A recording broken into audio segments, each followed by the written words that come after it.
You ask Tiger to solve.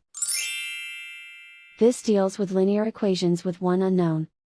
The final result is x equals -6. Let's solve it step by step.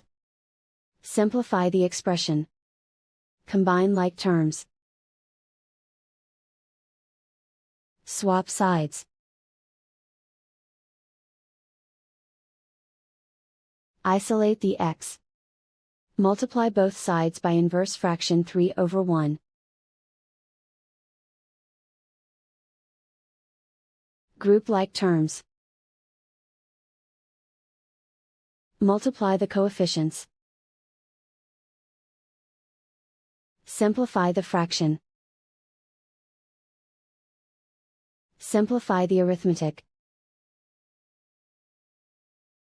And so the final result is x equals -6.